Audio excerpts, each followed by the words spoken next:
নমস্কার, কল্পতরু অনুষ্ঠানে সকল দর্শক বন্ধুদের অনেক অনেক স্বাগত। আবার আমরা লাইভ অনুষ্ঠানে চলে এসেছি, সরাসরি আপনারা কথা বলতে পারছেন এবং আপনাদের অনেক জিজ্ঞাসা রয়েছে, সেই জিজ্ঞাসাগুলো কিন্তু আমরা একটা আলোচনার মাধ্যমে আপনাদের কাছে আমরা পৌঁছে দেব।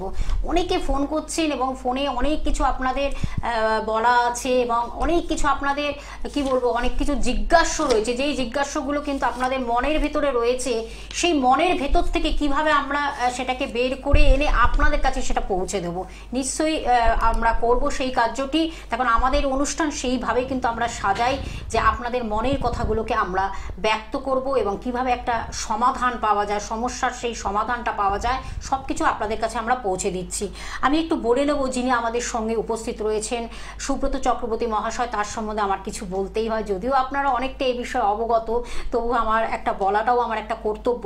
যিনি কিন্তু কৃষ্ণমূর্তির সনাতন জ্যোতিষ বিশেষজ্ঞ এবং হস্তরেখাবিদ, বাস্তুবিদ এবং অল ইন্ডিয়া অ্যাস্ট্রো কাউন্সিল থেকে নিউ দিল্লি, সেখান থেকে তিনি কিন্তু জাতীয় পুরস্কার প্রাপ্ত সেই মানুষটিকে আমরা সঙ্গে পাই, সেই ব্যক্তিত্বকে আমরা সঙ্গে পাই। এবং তার সঙ্গে তিনি কিন্তু বিজ্ঞানসম্মত জ্যোতিষ, যিনি কিন্তু বিশ্বাস করেন one time remedy life time benefit. দারুণ একটা সুন্দর কিন্তু একটা সেন্টেন্স তার, তিনি সেইভাবে এই সৃষ্টি, তারই এটা লেখা, এত সুন্দর তার একটা ক্যাপশন, মানে one time remedy life time benefit, খুব সুন্দর। এবং অল ইন্ডিয়া অ্যাস্ট্রোপামিস্ট, তন্ত্র রিসার্চার তিনি, এবং জ্যোতিষ শিক্ষক, যিনি কিন্তু আধুনিক জ্যোতিষে পুঙ্খানুপুঙ্খ বিচারে বিশ্বাসী, যিনি কিন্তু কি বলবো, তার সম্বন্ধে আরেকটু আমার কিছু বলতে হয়, যিনি সাহিত্যে MA BEd এবং তার সঙ্গে বিদ্যা বাচস্পতি এবং তার সঙ্গে জ্যোতিষ বিদ্যা বারিধি গোল্ড মেডেলিস্ট, এবং 2024-এ তিনি কিন্তু HBT জ্যোতিষ মহাগৌরব সম্মানে তিনি সম্মানিত। সেই ব্যক্তিত্বকে আমরা সঙ্গে পাই ঠিক এই সময়, এই দিন। আপনাদের মনের মধ্যে অনেক কিছু বীজ রয়েছে, সেটিকে কিভাবে রোপণ করা যায়, কিভাবে সেটা অঙ্কুরিত করা হয়, আমার মনে হয় এই অনুষ্ঠানটির মাধ্যমে আপনারা সেটা পাচ্ছেন এবং সেইভাবেই আমরা অনুষ্ঠানটিকে আপনাদের কাছে পৌঁছে দিই। সুব্রত চক্রবর্তী মহাশয় আমাদের সঙ্গে রয়েছেন, আর যারা রয়েছেন আমাদের সঙ্গে ফোনে নাম, জন্ম তারিখ, সময়, জন্মস্থান জানাবেন। আর তার সঙ্গে আপনাদেরও ফোনের কিছু জিজ্ঞাসা রয়েছে, সেগুলো আমরা কিন্তু ব্যক্ত করব। দাদা, আপনাকে স্বাগত অনুষ্ঠানে। নমস্কার, সকল দর্শককে নমস্কার জানাচ্ছি। অনুষ্ঠান শুরুর প্রথমেই আমার পিতামাতাকে প্রণাম জানাই মাতারার চরণে, প্রণাম জানাই সমস্ত বয়োজ্যেষ্ঠ মানুষদের প্রতি, যারা আমার অনুষ্ঠান নিয়মিত গ্লোব টিভি দেখে চলেছেন। প্রত্যেক বৃহস্পতিবার দিন দুপুর 2:30, প্রত্যেক সোমবার দিন দুপুর 2:45, এছাড়া অন্য আরেকটি মিডিয়াতে আমাকে লাইভ পেয়ে যান প্রত্যেক রবিবার দিন দুপুর 2:45। এই সুন্দর অনুষ্ঠানটা আপনারা যে বাড়িতে বসে দেখছেন বা মোবাইলে দেখছেন বা ইউটিউব থেকে দেখছেন, ঠিক আমার ক্যামেরার পেছনেই গ্লোব টিভির অনেক টেকনিশিয়ান দাদা ভাইরা রয়েছেন, তাদেরকে অনেক শুভেচ্ছা ভালোবাসা জানাই। গ্লোব টিভি কর্তৃপক্ষের শুভেচ্ছা ভালোবাসা জানাই এবং আমার সঙ্গে সঞ্চালনায় রয়েছে শর্মিষ্ঠাদিকে অনেক শুভেচ্ছা জানাই। দর্শক বন্ধু, আপনারা জানেই আমার অনুষ্ঠান মানেই নতুন আলোচনা। তো আজকের বিষয় কি রয়েছে সেটা দিদি ঘোষণা করছে এবং কারা জানতে চেয়েছেন তাদের নামগুলো ঘোষণা করছে, তারপর আমি আলোচনায় আসছি। একদম, আজকে কিন্তু খুব ইন্টারেস্টিং, মানে খুবই এটা একটা স্পর্শকাতর সেন্সিটিভ কথা বলাই যায়। সম্পত্তি, ফ্ল্যাট, বাড়ি, যেটা কিন্তু আমাদের আশ্রয়ের জায়গা, আমাদের কিছু প্রাপ্তির জায়গা, আমাদের কিছু পাওয়ার জায়গা, যেগুলোর জন্য আমরা অনেক সময় আফসোস আক্ষেপ করি এবং অনেক এমনও হয় যে গ্রহের এমন কিছু অশুভত্বের পরে সেটা থেকে আমরা বঞ্চিতও হই। আজকে কিন্তু আমরা সে বিষয়ে জানবো যে পৈতৃক সম্পত্তি হয়তো রয়েছে কিন্তু সেটা থেকে আমরা বঞ্চিত। আমরা হয়তো ফ্ল্যাট কিনতে পারছি না, একটা নিজের জায়গা আমরা সবাই চাই, আমরা নিজের একটা বাড়ি চাই, নিজের একটা মানে একটা আউটস্ট্যান্ডিং যেখানে আমরা থাকবো, আমাদের একটা সুখের জায়গা, শান্তির জায়গা, সমৃদ্ধির জায়গা, ভালোবাসার জায়গা, সেই জায়গাটা অনেক সময় বঞ্চিত হই বা পাই না। অনেক কিছু আমরা ভাড়া বাড়িতেই সারা জীবন কাটিয়ে দিই। এরকম অনেক মানুষকে দেখা গেছে, তাদের মধ্যে আমরা মনে হয় কিছু নাম আজকে আমরা মেনশন করছি, বলছি, যারা কিন্তু এইভাবে তাদের মনের ভেতর সেই আক্ষেপ, সেই চাওয়া পাওয়াটাকে রেখে দিয়েছেন। তাদের নামগুলো আমি বলে দিচ্ছি। সমরেন্দ্র অধিকার, যিনি কিন্তু পাঁশকুড়ার সমরেন্দ্র অধিকারী, যিনি কিন্তু পাঁশকুড়া থেকে তার এই জিজ্ঞাসাটি রেখেছেন। এবং আরেকজন বন্ধু পবিত্র দেবনাথ, যিনি কিন্তু মেমারি থেকে তার এই জিজ্ঞাসাটি রেখেছেন। এবং রাজু যাদব, যিনি কিন্তু যাদবপুর থেকে এই জিজ্ঞাসাটি রেখেছেন তাদের কাছে। এবং অরিত্র কুণ্ডু, তিনিও কিন্তু ব্যারাকপুর থেকে জিজ্ঞাসা রেখেছেন। আমরা অবশ্যই আলোচনা রাখবো, যেটি আমরা বললাম আজকে ফ্ল্যাট, বাড়ি, আমাদের সম্পত্তি, এই নিয়েই আজকে আমাদের টোটাল আলোচনাটা হবে। এবং অনেক সময় দেখা যায় যে পৈতৃক সম্পত্তি থাকা সত্ত্বেও সেটা থেকে আমরা বঞ্চিত হচ্ছি কেন, এই গ্রহ কি বলছে, আমরা সে বিষয়ে আজকে জানবো। হ্যাঁ, প্রথমেই যেটা বলি, এই যে যারা জানতে চেয়েছিলেন সম্পত্তি প্রাপ্তি, এটা একটা খুব সুন্দর যারা জানতে চেয়েছিলেন, এবং লাস্টে বলবো যে যিনি অরিত্রবাবু যিনি আমাকে পার্সোনালি মেসেজ করেছিলেন, ওনার বিষয়টাকে নিয়ে বলে একটা সেন্সিটিভ জায়গা। প্রথমে দেখবেন যে সম্পত্তি প্রাপ্তি মানে অনেকেই আমাকে এইটা প্রশ্ন করেন যে আপনার নিজস্ব বাড়িঘর হবে কিনা বা ফ্ল্যাট হবে কিনা। যারা কলকাতায় থাকি বা আমরা একটু শহর অঞ্চলের দিকে থাকি বা মফস্বলে থাকি, আমরা প্রত্যেকে সেখানে একটা ফ্ল্যাট কেনার চেষ্টা করি। বা ধরুন আমরা যারা একটু দূরে থাকি গ্রামের দিকে, তাহলে আমরা সেটা নিজস্ব বাড়ি কোনো হবে কিনা, বা অনেকের হয়তো এরকমও রয়েছে যে হয়তো পুরনো বাড়ি রয়েছে, আপনার সেখানে একটা ইচ্ছা রয়েছে আমি সেখানে ভালো করে বাড়িটাকে তৈরি করতে পারবো কিনা, বা অনেক সময় সম্পত্তি প্রাপ্তি আপনার ঘটবে কিনা। তো দেখুন, এই সম্পত্তি প্রাপ্তি ঘটানোর যিনি কারক গ্রহ, সেটাকে আমরা সবসময় বলি যেটা ফাটকা রোজগার দিতে পারে, সম্পত্তি দিতে পারে, সেটা হচ্ছে একমাত্র রাহু। রাহু কিন্তু আপনাকে অর্থনৈতিক ডেভেলপমেন্ট বা এই প্রাপ্তি যোগের কিন্তু জায়গাটাকে এনে দিতে পারে। ঠিক আছে, এবার সেই রাহু দুটো প্রকার, মানে রাহু যদি জন্মছকে আপনার ভালোভাবে অবস্থান করে তাহলে কিন্তু প্রচুর প্রাপ্তিও ঘটাবে, কিন্তু যদি তার ওই যে বললাম রাহুর যে প্রভাব, আমরা যদি মাইথোলজিতে দেখি রাহুর যে প্রভাবটা, তার কিন্তু যখন অমৃত প্রাণ করেছিলেন তার কিন্তু আমরা শুধু দেখি গলোয়া রয়েছে, মানে মুখমণ্ডলটা রয়েছে, বাকি তার কিন্তু বডি ছিল না, কারণ সুদর্শন চক্র দ্বারা শ্রী বিষ্ণু কিন্তু তার মুন্ডনকে ছেদ করেছিলেন। ঠিক সেরকমই মাইথোলজির যা এই কনসেপ্টটা, সেটাকে নিয়েই আমাদের জ্যোতিষশাস্ত্রের যে কনসেপ্ট, যে রাহু কিন্তু প্রাপ্তি দেয়, কিন্তু এই রাহুর প্রাপ্তি কিছু কানেকশন যদি সঠিক হয়ে থাকে সেই প্রাপ্তিকে আপনি ধরে রাখতে পারবেন। আবার যদি এই রাহুর কম্বিনেশনটা যদি খারাপ হয়ে থাকে তাহলে কিন্তু সেই প্রাপ্তিকে আপনি বেশি দিন স্থায়ী করে রাখতে পারবেন না। আপনি দেখবেন অনেকের আশেপাশে বহু মানুষ অর্থনৈতিক ডেভেলপমেন্ট বা জমি বাড়ি প্রচুর পরিমাণে করে ফেলেছে, কিন্তু আলটিমেটলি কিছুদিন পরে দেখছেন যে সেগুলোকে বিক্রি করে দিচ্ছেন, বা আর্থিক দারিদ্রতা আবার অনটন কিন্তু আবার চলে এসছে। এই কম্বিনেশনটা কিন্তু রাহুর জন্যই হয়ে থাকে। দেখবেন এই যে বাড়ি বা সম্পত্তি প্রাপ্তি বা তার নিজস্ব বাড়িঘর হবে কিনা, এই কম্বিনেশনটা দুটো পর্যায়ে আমরা দেখব। সেটা হচ্ছে যে কোনো সম্পত্তি প্রাপ্তি বা অর্থনৈতিক ডেভেলপমেন্টের জন্য আমরা অবশ্যই দ্বিতীয় ভাবকে দেখব, সেই সঙ্গে তার ভাগ্যস্থান এবং তার আয়ের জায়গা, অর্থাৎ তার সাকসেস সেখানে আসছে কিনা, অর্থাৎ লগ্ন দ্বিতীয়, নবম এবং একাদশ এই কম্বিনেশনের সঙ্গে যদি বিশেষ করে রাহু যদি নবমপতির সঙ্গে যুক্ত হয়ে যায়, বা কিছুভাবে নবমে রাহু অর্থাৎ লগ্ন কেন্দ্রিকগতভাবে রাহু যদি নবমে অবস্থান করে, কারণ 9 নম্বর ঘরে অর্থাৎ লগ্ন থেকে 9 নম্বর ঘরে রাহু থাকে, এবং সে যদি নক্ষত্র কিছু গ্রহে পেয়ে থাকে, যেমন ধরুন রাহু যদি বুধের নক্ষত্র পায়, রাহু যদি রবি নক্ষত্র পেয়ে থাকে, রাহু যদি কেতুর নক্ষত্র পেয়ে থাকে, রাহু যদি শনির নক্ষত্র পেয়ে থাকে, এবং রাহু যদি শুক্রের নক্ষত্র পেয়ে থাকে, এবং রাহু যদি নিজ নক্ষত্রর সঙ্গে অবস্থান করে, তাহলে কিন্তু সেটা প্রাপ্তিযোগ মারাত্মক পরিমাণে ঘটাতে পারে। মানে আপনার অনেকে এবার বলতে পারে যে নবম স্থানে রাহু, তাহলে কিভাবে আমার ভাগ্য বিড়ম্বনা হতে পারে। দেখুন, এক একটা পার্ট রয়েছে, ভাগ্য বিড়ম্বনা কোন দিক থেকে হবে সেটা আপনার পুরোপুরি বিচার্য জন্মছকগতভাবে, কিন্তু আজকের স্পেসিফিক যে আলোচনাটা সম্পত্তি, অর্থাৎ আপনার বাড়িঘর হবে কিনা। এবার দেখুন, অনেকের সম্পত্তি প্রচুর রয়েছে কিন্তু মেন্টাল পিস নেই, মানসিক শান্তি নেই, সেটা কিন্তু আলাদা জায়গা। কিন্তু এই যে প্রাপ্তি যোগ আপনাকে কিন্তু এই ফাটকা রোজগার বা প্রাপ্তি প্রচুর পরিমাণে ঘটিয়ে দেবে, এবং যাদের জন্মছকে এই কম্বিনেশনগুলো রয়েছে, জন্মছকে বিশেষ করে দ্বিতীয়, নবম, একাদশ এবং নবমে রাহু, এবং বিশেষ করে রাহু নিজ নক্ষত্র, রাহু কেতু নক্ষত্র, রাহু যদি রবি নক্ষত্র, রাহু যদি শনি বা শুক্রের নক্ষত্র পেয়ে থাকে, তার কিন্তু বাড়িঘর হবে এবং তার প্রাপ্তি যোগটাও ভালো হবে, কারণ সেখানে একাদশের কম্বিনেশন রয়েছে। কিন্তু এখানে এই কম্বিনেশনটা যদি কিছুভাবে দ্বিতীয়, নবম রাহু বা নাক্ষত্রিক সংযোগগুলো রয়েছে, কিন্তু সেখানে একাদশের সংযোগ নেই, বা কিছুভাবে দেখা যাচ্ছে আপনার লগ্ন খুব দুর্বল অবস্থাতে রয়েছে, তাহলে কিন্তু আপনার প্রাপ্তি ঘটাবে রাহু, কিন্তু স্থায়িত্বকরণ দেবে না, যেটা অনেকের জন্মছকে আমি পেয়েছি। এবার সাধারণত অনেক ক্ষেত্রে দেখা গেছে যে D9 চার্টকে যদি আমরা একটু ভালো করে খেয়াল করি, নবাংশ চার্টকে যদি আমরা ভালো করে খেয়াল করি, যে কারো জন্মছকে যদি বিশেষ করে কেন্দ্রস্থান এবং ত্রিকোণভাবে রবি এবং শুক্রের একাত্রীকরণ থাকে, রবি এবং শুক্রের একাত্রীকরণ আমরা দারিদ্র যোগ বলে থাকি, কিন্তু এই যোগটা অনেক সময় যদি কেন্দ্রস্থানে অথবা ত্রিকোণভাবে দেখতে পাওয়া যায়, তাহলে কিন্তু তার একটা বাড়িঘর হওয়ার সম্ভাবনা রয়েছে, কিন্তু তার একাদশপতিতে কিছুভাবে সেখানে বৃহস্পতি, শুক্র অথবা চন্দ্রের অবস্থানটা হওয়াটা জরুরি। তাহলে কিন্তু সেখান থেকে তার প্রাপ্তিটা স্থায়িত্বীকরণ ঘটে। না হলে হয়তো আপনি জমি কিনে রেখে দেবেন, কখনোই কিন্তু এই রবি শুক্রের কম্বিনেশন, যেটাকে আমাদের জ্যোতিষের ভাষায় বলা হয় দারিদ্র্য যোগ, এই দারিদ্র্য যোগের প্রভাবটা কিন্তু স্থায়িত্বকরণ হবে। অনেকে বলে থাকেন দারিদ্র্য যোগটা ক্ষতিকর, কিন্তু সাধারণত দেখা গেছে D9 চার্টের ক্ষেত্রে এই রবি শুক্রের কম্বিনেশন এবং একাদশপতির সঙ্গে কিছু গ্রহের সহাবস্থান আপনাকে কিন্তু আপনার বাড়িঘর বা সম্পত্তির জায়গায় ভালো প্রাপ্তি ঘটাতে পারে। আশা করি অনেকটা বোঝা গেছে। আরো অনেকগুলো পার্ট রয়েছে, আলোচনা আসো। ফোনে কোনো বন্ধু রয়েছে? একদম, হ্যাঁ, একজন বন্ধু রয়েছেন। নমস্কার, কে আছেন সঙ্গে? হ্যাঁ, নমস্কার, বলুন কোথা থেকে বলছেন, কার বিষয়ে জানবেন? আমি নিজের বিষয়ে জানবো। আমি অশোকনগর থেকে। অশোকনগর থেকে। আপনার নামটা বলুন। আমার নাম শর্মিষ্ঠা দাস। শর্মিষ্ঠা দাস। জন্ম তারিখ সময়টা বলতে হবে।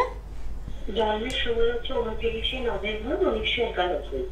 29শে নভেম্বর 1991। টাইমিংটা? টাইমটা হচ্ছে দুপুরবেলা 2:15। দুপুর 2:15। জন্মস্থান কোথায়? কলকাতা। কলকাতা। জন্মস্থানটা হচ্ছে কলকাতা। কলকাতা। আচ্ছা, সেদিন কি শুক্রবার ছিল? হ্যাঁ দাদা, শুক্রবার ছিল। শুক্রবার ছিল। লগ্ন হচ্ছে মীন, রাশি হচ্ছে সিংহ, জানা ছিল? না, রাশিটা জানতাম না, শুধু লগ্ন টগ্নগুলো অতটা জানতাম না দাদা। বেশ, কি জানতে চাইছেন বলুন? জানতে চাইছি একটু ক্যারিয়ারটা নিয়ে জানতে চাইছি। প্রথমে বলি আপনার অনুষ্ঠানটা খুব ভালো লাগে। এই যে আপনি আলোচনাটা করছিলেন, মানে সম্পত্তিকার হবে না হবে, এগুলো শুনতে খুবই ভালো লাগে। বেশ, অসংখ্য ধন্যবাদ আপনাকে। কেরিয়ার নিয়ে জানতে চাইছেন, এখন কিছু করছেন আপনি?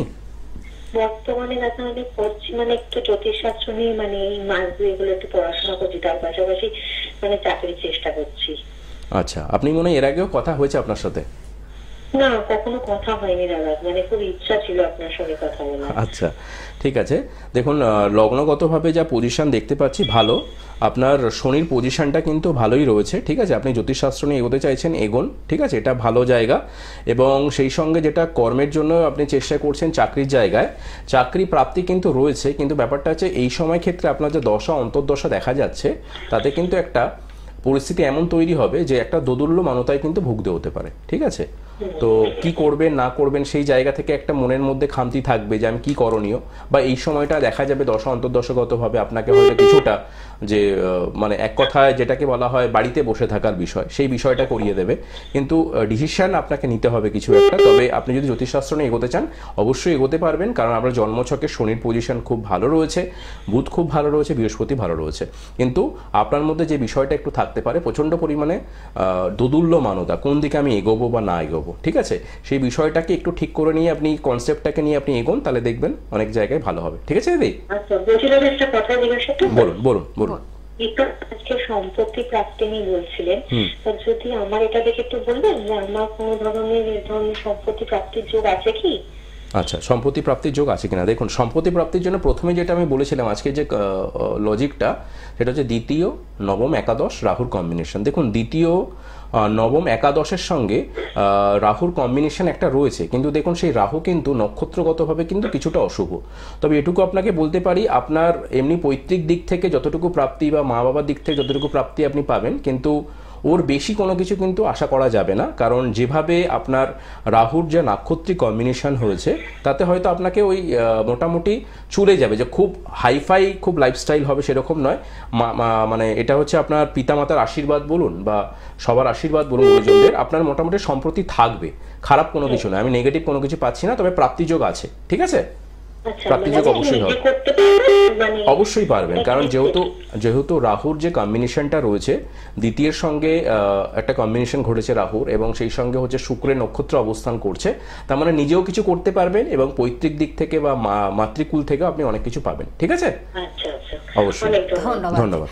হ্যাঁ, আমরা দাদা আজকে যে আলোচনাটা আমাদের সম্পত্তি নিয়ে, এবার অনেক সময় আমরা যেটা হলো প্রাপ্তি, আমরা সেটা কতটা, অনেক সময় আবার দেখা যায় যে হয়তো ফ্ল্যাট আমরা কিনবো বা বাড়ি, সেটা কোনোভাবে হয় না। কি বলছে গ্রহ, কি বলছে, অনেক সময় এই জায়গাটা আমরা হয়তো সারা জীবন ভাড়া বাড়িতেই কাটিয়ে, এরকমও মানুষ দেখা গেছে। অরিত্রবাবুর একটা প্রশ্ন ছিল, উনি বলতে চেয়েছিলেন যে বিষয়টা, আমার বাবার সম্পত্তি প্রচুর, মানে বাবার সম্পত্তি, বাবা সরকারি চাকরি করতেন। ওনার প্রশ্নটা এটাই যে দেখুন দাদা, পারিবারিক একটা এমন কলহ তৈরি হয়েছে, বিশেষ করে স্ত্রীর সাথে মায়ের, তার জন্য ওনাকে বাড়ি ছাড়তে হয়েছে এবং এই পারিবারিক বিবাদের জন্য উনি আজকে ঘর ছাড়া এবং বলছেন আমি 4 থেকে 5 বছর, আমার একটা ছোট বাচ্চা রয়েছে, আমিও কর্মসূত্রে একটা ভালো প্রাইভেট কোম্পানিতে কাজ করছি আইটি সেক্টরে, কিন্তু তারপরেও উনি মনে হয় ব্যারাকপুরে থাকেন, তো উনি আমাকে বলেছিলেন, তো সেক্ষেত্রে উনি বলছেন যেটা যে আমার নিজস্ব বাড়ি রয়েছে, এমনকি রয়েছে যে 2-3টে বাড়ি ভাড়া দেওয়া রয়েছে, মানে সেটা বাবারই জায়গা, কিন্তু উনি নিজে আলাদাভাবে ভাড়া থাকছেন এই পৈতৃক ঝামেলা বা পারিবারিক ঝামেলার জন্য। দেখুন, জন্মছকগতভাবে কারো জন্মছকে 2য়, 9ম এবং একাদশের কম্বিনেশন, রাহুর সঙ্গে নাক্ষত্রিক সংযোগ, এটা খুব ভালো। এবং যদি কারো দেখতে পাওয়া যায়, বিশেষ করে আমরা পিতৃভাব কোথা থেকে বিচার করব? দশম ভাব থেকে। দশম ভাব হচ্ছে আমাদের পিতার জায়গা, দশম ভাব হচ্ছে আমার কর্মের জায়গা। সাধারণত যদি কারো জন্মছকে দেখতে পাওয়া যায় এই 2য়, 9ম, একাদশের সঙ্গে দশম ভাব কিছুভাবে মেলিপিক বা দশম ভাব কিছুভাবে খারাপ অবস্থাতে রয়েছে, তার মানে তার পিতৃস্থানটা খারাপ এবং কর্মের জায়গাটাও খারাপ। ছেলেটি কিন্তু যথেষ্ট মানে স্ট্রাগল করছে কর্মের জায়গায়। এর আগে 2বার কর্মচ্যুতি হয়েছে, ওনার সাথে আমার কথা হয়েছে। এখন বর্তমানে যেখানে রয়েছেন সেখানেও একটা জায়গা নিয়ে প্রবলেম হচ্ছে, তবে বলছেন এখন কিছুটা স্টেবল। মাঝখানে 2বার কর্মচ্যুতি হয়েছে লকডাউনের সময় বা তার পরবর্তী ক্ষেত্রে। কিন্তু এই যে বললাম দশমপতি জায়গাটা পিতৃভাব, একদিক থেকে কর্মের জায়গা, তাহলে এই অরিত্রবাবুর ক্ষেত্রে দশম ভাবুর সঙ্গে যে কম্বিনেশনটা তৈরি হয়েছে সেটা যদি কারো খারাপ হয়ে থাকে বা সেখানে যদি দেখতে পাওয়া যায় যে তার দশমপতি, ওনার যে জন্মছকটা যে দশমপতির যে কম্বিনেশন, সেখানে দেখা যাচ্ছে শুক্র কিছুটা নিচস্থ অবস্থাতে রয়েছে। অর্থাৎ আপনাকে দেখতে হবে 2য়, 9ম, একাদশ রাহুর কম্বিনেশন, রাহু নাক্ষত্রিকগতভাবে শুভ রয়েছে কিনা, সেখানে তার দশমপতি কিরকম রয়েছে। দশমপতি হচ্ছে তার পিতৃভাব। আবার উল্টো দিক থেকে যদি আমি দেখি, আমার মাতৃভাব যদি দেখতে পাওয়া যায়, বিশেষ করে সেটা হচ্ছে 4র্থ ভাব, আর অন্যদিক থেকে আমার স্ত্রীর জায়গা হচ্ছে 7ম ভাব। তাহলে ওনার ক্ষেত্রে যে কম্বিনেশনটা তৈরি হচ্ছে, এই 4র্থ, 7ম, দশমের কম্বিনেশনটা যথেষ্ট খারাপ। ওই জন্য দেখা যাচ্ছে কি ওনার সঙ্গে স্ত্রীর সাথে মায়ের একটা ঝামেলা হওয়ার জন্য পৈতৃক সম্পত্তি থেকে বিবাদ হয়েছে এবং সেখানে বাবার সাথে এতটাই ডিটাচ হয়ে গেছে যে মুখ দেখাতে কি হয় না। 5 বছর ধরে তারা ভাড়া বাড়িতে রয়েছেন এবং সেখানে কিন্তু বাবার বিশাল সম্পত্তি কিন্তু নিজের বলে কিছু নেই। এই বিষয়টা তৈরি হচ্ছে, এটা দেখবেন অনেকের সাথেই ঘটেছে এবং আপনারা হয়তো অনেকে মিডিয়াতে দেখছেন বা দেখবেন যে বাবার অনেক সম্পত্তি রয়েছে, কিন্তু কোনো পৈতৃক ঝামেলা বা পারিবারিক ঝামেলার জন্য আপনি আলাদা হয়ে রয়েছেন, কিন্তু আপনি সেই সম্পত্তি থেকে বঞ্চিত হয়েছেন। অনেক সময় যদি দেখতে পাওয়া যায় কারোর সঙ্গে এখানে 3য় পতি জয়েন্ট হয়ে যায়, অর্থাৎ এই কম্বিনেশন থেকে তার 3য় পতি খুব খারাপ হয়ে যায়, তাহলে ভাই ভাই ঝগড়া হতে পারে। এখানে যেরকম হয়েছে শাশুড়ির সঙ্গে বৌমার জন্য ছেলের সঙ্গে বাবার একটা ঝুট ঝামেলা তৈরি হয়েছে, এখানে অনেক সময় যদি তৃতীয় কম্বিনেশন ঢুকে যায় এই কম্বিনেশনের সঙ্গে, তাহলে ভাই ভাই ঝামেলা হতে পারে। বা যদি এখানে আরেকটা বিষয় ঢুকে যায় যেখানে লগ্ন কম্বিনেশন করে যায়, তাহলে কিন্তু একটা বিশেষ করে কাকা, জ্যাঠা, এরকম কোনো পৈতৃক ঝামেলার মধ্যে কিন্তু জড়িয়ে যেতে পারেন। তাতে কিন্তু হবে কি, আপনার সম্পত্তিটা যদি সেখানে বিশেষ করে 8ম ভাব যুক্ত হয় বা কিছুভাবে সেখানে যদি বৃহস্পতির সঙ্গে কেতু অবস্থান করে জন্মছকে, সেটা তো অনেকটাই খারাপ। সেটাকে আমরা জ্যোতিষের ভাষায় বলে থাকি কি গুরুচণ্ডালী যোগ বা বৃহস্পতি রাহুর কম্বিনেশন তৈরি হয়ে যায়, তাহলে কিন্তু সেই কেসটা অনেক সময় কিন্তু কোর্ট পর্যন্ত গড়ায় এবং সেটা দীর্ঘদিন চলে। এরকম পৈতৃক ঝামেলা আমরা অনেক ক্ষেত্রেই দেখেছি যে জমি আপনার বাবার সম্পত্তি, কিন্তু আপনারা সেই জায়গাটাকে ভোগ করতে পারছেন না। সেটার জন্য একটা কেস কাচারি বা কোর্ট নিয়ে অনেকদিন ধরে মামলা চলছে। সেই বিষয়টাও কিন্তু সঠিকভাবে যদি তার জ্যোতিষ বিচার করা যায়, তার প্রতিকার প্রতিবিধান করা যায়, সেটাকে বললাম যেটা যে সেখানে লগ্নের কম্বিনেশন, সেখানে বৃহস্পতি রাহু কেতু যদি যুক্ত থাকে, সেটা কিন্তু কোর্ট পর্যন্ত গড়িয়ে যাবে এবং সেটা দীর্ঘদিন চলবে। সেখানে আপনাকে দেখতে হবে যে আপনার একাদশপতি কিভাবে রয়েছে বা কেতুর পজিশন দ্বাদশের সঙ্গে সংযুক্ত হয়েছে কিনা, তবে কিন্তু সেখানে প্রাপ্তির যোগ ঘটতে পারে, নতুবা কিন্তু নয়। হ্যাঁ, ফোনে কেউ রয়েছে। আমি তার আগে একটু চেম্বারগুলো বলে দিচ্ছি। সুব্রত চক্রবর্তী মহাশয়কে আপনারা কোথায় কখন পেয়ে যাচ্ছেন? সোমবারে পাচ্ছেন শ্যামবাজারে বিকেল 4টে থেকে 8টার মধ্যে পেয়ে যাচ্ছেন বন্ধুরা। রবিবার পাচ্ছেন, রবিবার এবং মঙ্গলবারও আপনারা গড়িয়াতে পাচ্ছেন, যেটা কিন্তু নাকতলাতে পাচ্ছেন, নাকতলা গড়িয়া। এবং প্রথম উইক এবং শেষ সপ্তাহে বুধবারে পাচ্ছেন দুর্গাপুর এবং বর্ধমানে পাচ্ছেন বন্ধুরা। আপনারা প্লিজ এগুলো নোট ডাউন করে নিন, যার যেখানে কাছাকাছি হবে, এবং অনলাইনেরও ব্যবস্থা রয়েছে, সব রকম ব্যবস্থা রেখেছেন তিনি। এবং আরেকটি জায়গা যেটা হলো বৃহস্পতিবার আপনারা পাচ্ছেন নৈহাটিতে, সেটা কিন্তু 7:30 থেকে 9টার মধ্যে আপনারা পাচ্ছেন, এবং ব্যারাকপুরে পাচ্ছেন 5টা থেকে 7টার মধ্যে পাচ্ছেন বৃহস্পতিবারে, এটাও আপনাদের জানিয়ে দিলাম। এবং শুক্রবারে পশ্চিম মেদিনীপুরে পাচ্ছেন 12টা থেকে 4টের মধ্যে পেয়ে যাচ্ছেন। এবং শনিবারে হাওড়া বাড়িতে পাচ্ছেন 2টো থেকে 8টার মধ্যে পাচ্ছেন। শিলিগুড়িতে প্রত্যেক মাসের 8 তারিখ থেকে 14 তারিখের মধ্যে আপনারা পেয়ে যাচ্ছেন। সেটা কিন্তু সেবক মোড় রত্নভান্ডার জুয়েলার্সে পাচ্ছেন। মেনশনও আমি করে দিচ্ছি, কোন জায়গাটা এক্স্যাক্ট লোকেশনটাও জানিয়ে দিলাম। এবং শিলিগুড়িতে 15 থেকে 19 তারিখের মধ্যে পাচ্ছেন, 15 থেকে 19 তারিখ, সেটা কিন্তু সিটি সেন্টারে পাচ্ছেন, রত্নভান্ডার জুয়েলার্সে পাচ্ছেন। প্রতি মাসে আপনারা পেয়ে যাচ্ছেন। এই জায়গাগুলো আপনাদেরকে আমরা জানিয়ে দিলাম। বুকিং নাম্বারটা টিভি স্ক্রিনে আপনারা দেখতে পাচ্ছেন, দুটি নাম্বার রয়েছে 9831707058 এবং আরেকটি নাম্বার 9874207060। এই দুটি নাম্বার হলো বুকিং নাম্বার বা কন্ট্যাক্ট নাম্বার, এবং হোয়াটসঅ্যাপের মাধ্যমেও আপনারা কিন্তু সবকিছু ডিটেলসটা জানাতে পারেন, জন্ম তারিখ সময় দিয়ে জানাতে পারেন, নিশ্চয়ই তিনি তার উত্তর দেবেন। অবশ্যই আপনাদের রেসপন্স করবেন, সেটা আপনাদের জানিয়ে দেওয়া হলো। একজন বন্ধু রয়েছে, নমস্কার, কে আছেন সঙ্গে? নমস্কার। হ্যাঁ নমস্কার, বলুন কোথা থেকে? ছেলের সম্বন্ধে একটু জানতে চাই। বলুন বলুন, ছেলের নাম, জন্ম তারিখ, সময়, জন্মস্থান। হ্যাঁ, আমার ছেলের জন্ম 1985। আচ্ছা, আপনি নার্ভাস হয়ে গেছেন একদম। আপনি তাড়াহুড়ো করবেন না, ছেলের নামটা বলুন প্রথমে। অভিজিৎ অভিজিৎ বিশ্বাস। বিশ্বাস, আচ্ছা, অভিজিতের জন্ম তারিখ সময়টা এবার বলুন। হ্যাঁ, এখানে 1985 সালে জন্ম, 25 অক্টোবর, বেলা 11:35 দিনের বেলা। বেলা কত বললো সময়টা? 11:35, বেলা 11:35। বেলা 11:35। জন্মস্থান কোথায়? আচ্ছা, আমি আরেকবার বলছি ডেটাটা মেলান। 24 অক্টোবর 1995, বেলা 11:35, চুচুড়াতে। 85। ওকে, 1985। না না, আরেকবার বলছি মাসে। 1985। 24 অক্টোবর 1985, তাই তো? হ্যাঁ, 25 অক্টোবর। আচ্ছা, ঠিক মতো সব সময় জন্ম তারিখ সময় নিয়ে একদম 25 অক্টোবর 1985, 11:35। 1985 সাল। হ্যাঁ বলেছি আমি। 25 অক্টোবর।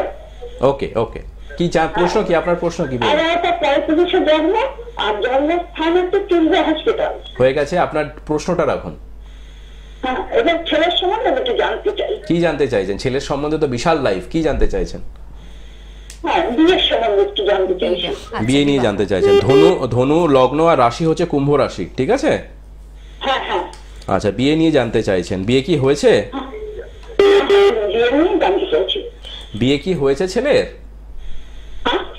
ছেলের কি বিবাহ হয়েছে? হ্যাঁ, আমি ওটাই বলে দিচ্ছি। দেখুন, আমি বলে দিচ্ছি, দেখুন, জন্মছকে বিয়ের জন্য আমাদের 3টে গ্রহকে আমরা দেখব, শুক্র, চন্দ্র এবং মঙ্গল। আপনি যদি ছেলের একটু দেখেন যে শুক্রটা কিন্তু নিচস্থ হয়ে রয়েছে এবং শুক্র হচ্ছে চন্দ্রযুক্ত, বুঝতে পেরেছেন তো? এবং জন্মছকটা যদি একটু ভালো করে আপনি খেয়াল করেন, লগ্ন সাপেক্ষে ঠিক একাদশ স্থানে ওর রবিটা নিচস্থ হয়ে রয়েছে এবং রবি বুধ কেতু একত্রীকরণ। রবি নিচস্থ মানে কার্তিক মাসে জন্ম, সেখানে রবির সাথে বুধের সম্পর্ক বুধাদিত্য যোগ, আবার রবির সাথে কেতুর সম্পর্ক গ্রহণ যোগ। এই যে কম্বিনেশনটা, এবং সপ্তম স্থান যথেষ্ট খারাপ, শুক্রটা নিচস্থ, এবং ওর যে দশা যাচ্ছে, বিয়ের অনেকটা বয়স হয়ে গেছে কিন্তু তার সত্ত্বেও বিবাহ হয়নি। এর আগে বহু সম্বন্ধ দেখেছেন, সম্বন্ধ কিন্তু সঠিকভাবে স্থায়িত্ব হয়নি, বুঝতে পেরেছেন? এবার এর সঠিক